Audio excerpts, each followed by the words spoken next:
आज की कहानी है दोस्तों साधु और चूहे की। बहुत समय पहले की बात है। एक गांव में एक साधु मंदिर में रहा करता था। उनकी दिनचर्या रोजाना प्रभु की भक्ति करना और आने जाने वाले लोगों को धर्म का उपदेश देना थी। गांव वाले भी जब भी मंदिर आते तो साधु को कुछ न कुछ दान में दे जाते थे।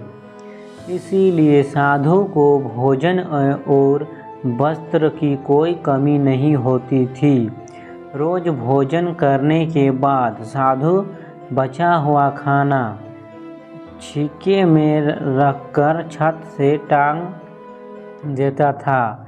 समय ऐसे ही आराम से निकल रहा था, लेकिन अब साधु के साथ एक अजीब सी घटना होने लगी थी। वह जो खाना छीके में रखता था गायब हो जाता था। साधु ने परेशान होकर इस बारे में पता लगाने का निर्णय किया।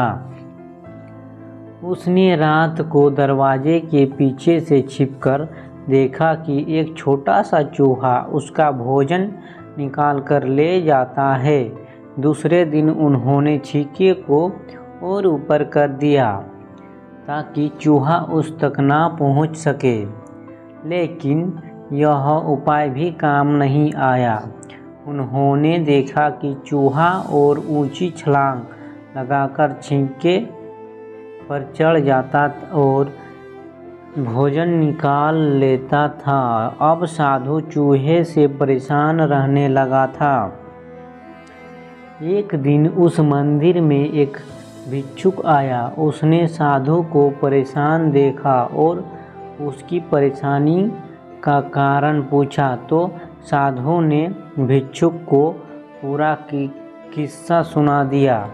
भिक्षुक ने साधु से कहा कि सबसे पहले यह पता लगाना चाहिए कि चूहे में इतना ऊंचा उछलने की शक्ति कहाँ से आती है।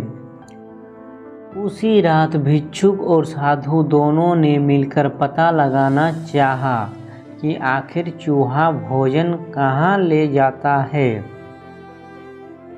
दोनों ने चुपके से चूहे का पीछा किया और देखा कि मंदिर के पीछे चूहे ने अपना बिल बनाया हुआ है। चूहे के जाने के बाद उन्होंने बिल को खोदा तो देखा कि चूहे के बिल में खाने पीने के सामान का बहुत बड़ा भंडार है।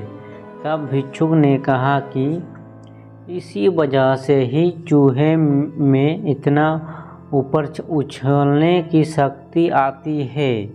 उन्होंने उस सामग्री को निकाल लिया और गरीबों में बांट दिया। जब चूहा वापस आया तो उसने वहाँ पर सब कुछ खाली पाया तो उसका पूरा आत्मविश्वास समाप्त हो गया। उसने सोचा कि वह फिर से खाने पीने का सामान इकट्ठा कर लेगा। यह सोचकर उसने रात को छीके के पास जाकर छलांग लगाई, लेकिन आत्मविश्वास की कमी के कारण वह नहीं पहुंच पाया और साधु ने उसे वहां से भगा दिया। तो दोस्तों, इस कहानी से सीख क्या मिली? संसाधनों के अभाव में आत्मविश्वास की कमी हो जाती है। इसीलिए जो भी समाधान आपके पास हो उसका ध्यान रखना चाहिए।